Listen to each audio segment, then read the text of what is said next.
El deseado de todas las gentes. Capítulo 46. La transfiguración. Este capítulo está basado en Mateo 17, versos 1 al 8, Marcos 9, versos 2 al 8 y Lucas 9, versos 28 al 36.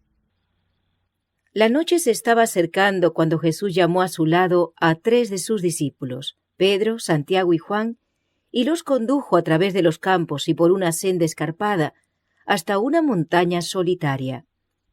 El Salvador y sus discípulos habían pasado el día viajando y enseñando, y la ascensión a la montaña aumentaba su cansancio. Cristo había aliviado a muchos dolientes de sus cargas mentales y corporales. Había hecho pasar impulsos de vida por sus cuerpos debilitados, pero también Él estaba vestido de humanidad y juntamente con sus discípulos se sentía cansado por la ascensión. La luz del sol poniente se detenía en la cumbre y doraba con su gloria desvaneciente el sendero que recorrían. Pero pronto la luz desapareció, tanto de las colinas como de los valles, y el sol se hundió bajo el horizonte occidental, y los viajeros solitarios quedaron envueltos en la oscuridad de la noche.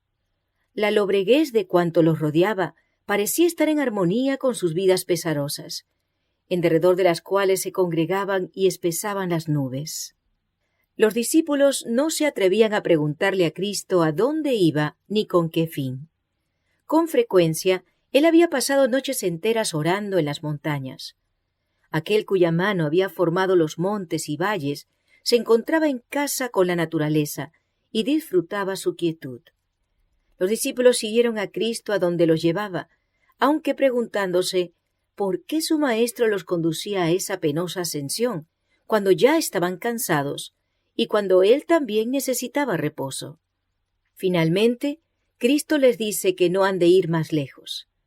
Apartándose un poco de ellos, el varón de dolores derrama sus súplicas con fuerte clamor y lágrimas. Implora fuerzas para soportar la prueba en favor de la humanidad. Él mismo debe establecer nueva comunión con la omnipotencia, porque únicamente así puede contemplar lo futuro, y vuelca los anhelos de su corazón en favor de sus discípulos, para que en la hora del poder de las tinieblas no les falte la fe. El rocío cae abundantemente sobre su cuerpo postrado, pero él no le presta atención. Las espesas sombras de la noche le rodean, pero él no considera su lobreguez. Y así las horas pasan lentamente. Al principio, los discípulos unen sus oraciones a las suyas con sincera devoción, pero después de un tiempo los vence el cansancio, y a pesar de que procuran sostener su interés en la escena, se duermen. Jesús les ha hablado de sus sufrimientos. Los trajo consigo esta noche para que pudieran orar con Él. Aún ahora está orando por ellos. El Salvador ha visto la tristeza de sus discípulos y ha deseado aliviar su pesar dándoles la seguridad de que su fe no ha sido inútil. No todos, aun entre los 12, pueden recibir la revelación que desea impartirles. Solo los 3 que han de presenciar su angustia en el Getsemaní han sido elegidos para estar con Él en el monte. Ahora, su principal petición es que les sea dada una manifestación de la gloria que tuvo con el Padre antes que el mundo fuese, que su reino sea revelado a los ojos humanos y que sus discípulos sean fortalecidos para contemplarlo. Ruega que ellos puedan presenciar una manifestación de su divinidad que los consuele en la hora de su agonía suprema, con el conocimiento de que Él es seguramente el Hijo de Dios y que su muerte ignominiosa es parte del plan de la redención.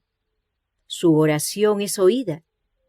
Mientras está postrado humildemente sobre el suelo pedregoso, los cielos se abren de repente.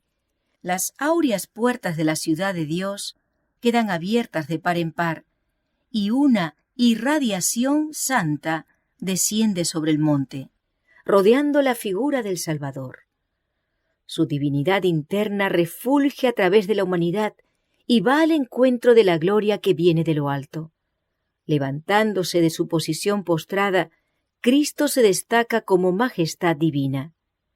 Ha desaparecido la agonía de su alma, su rostro brilla ahora como el sol, y sus vestiduras son blancas como la luz.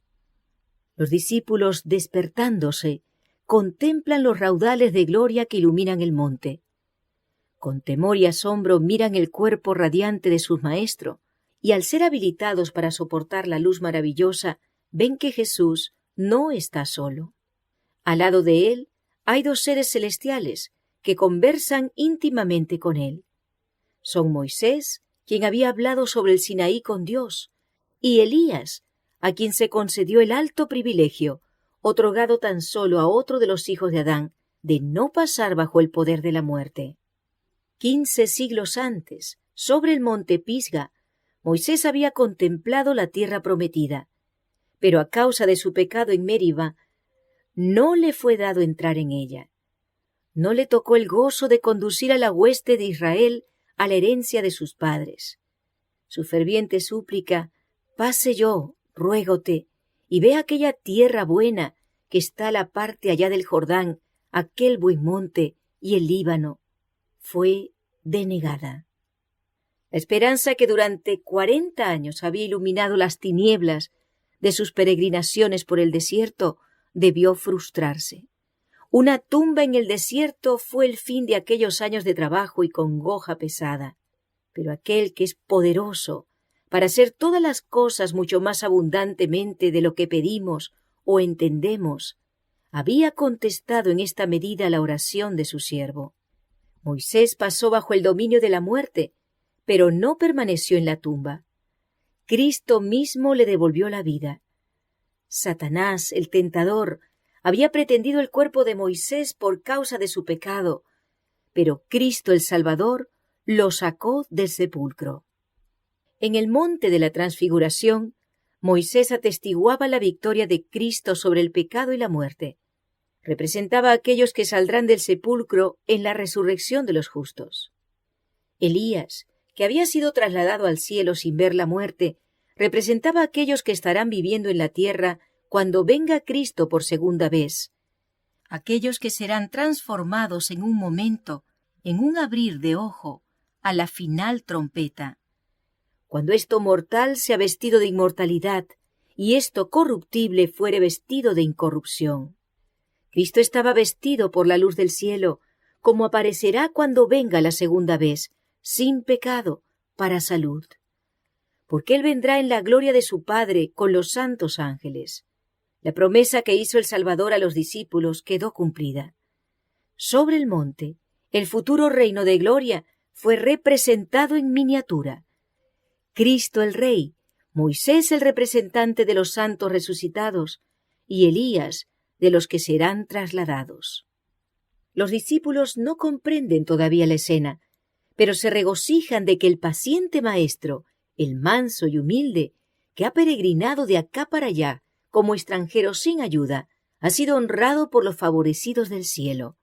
Creen que Elías ha venido para anunciar el reinado del Mesías y que el reino de Cristo está por establecerse en la tierra. Quieren desterrar para siempre el recuerdo de su temor y desaliento. Desean permanecer allí, donde la gloria de Dios se revela. Pedro exclama, Maestro, bien será que nos quedemos aquí y hagamos 3 pabellones, para ti uno, y para Moisés otro, y para Elías otro. Los discípulos confían en que Moisés y Elías han sido enviados para proteger a su maestro y establecer su autoridad real. Pero antes de la corona debe venir la cruz.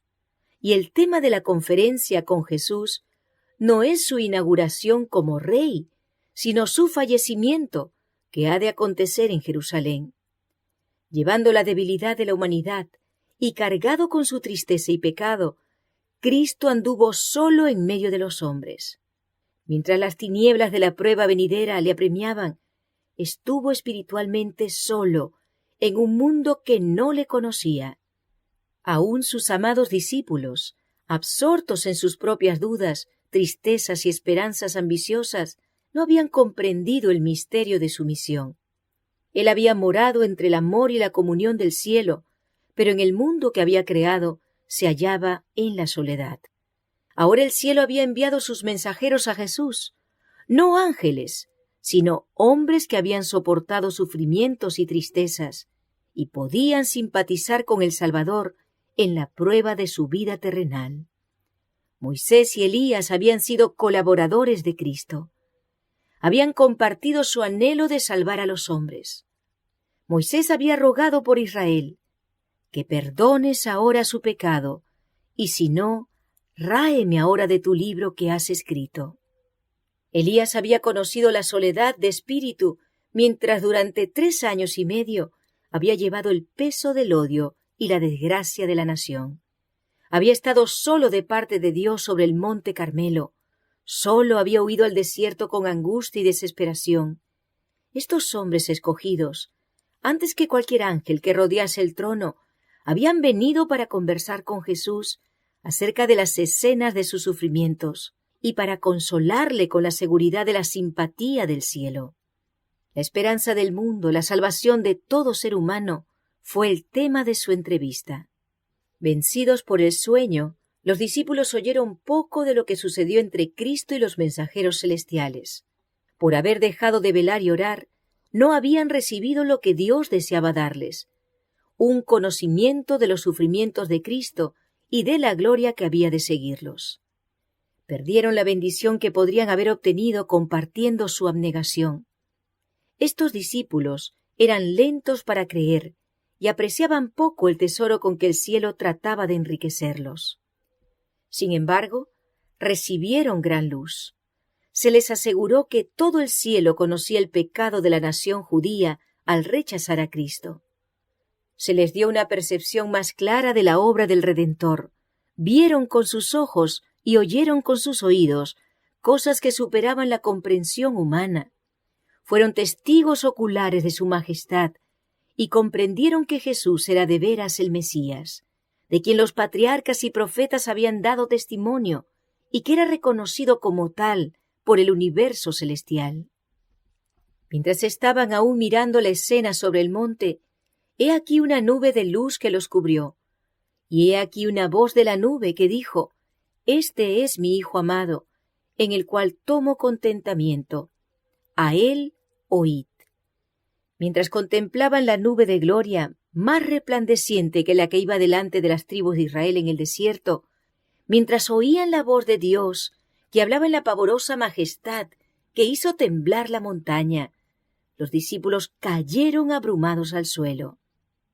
Permanecieron postrados con los rostros ocultos, hasta que Jesús se les acercó y tocándolos, disipó sus temores con su voz bien conocida. «Levantaos y no temáis».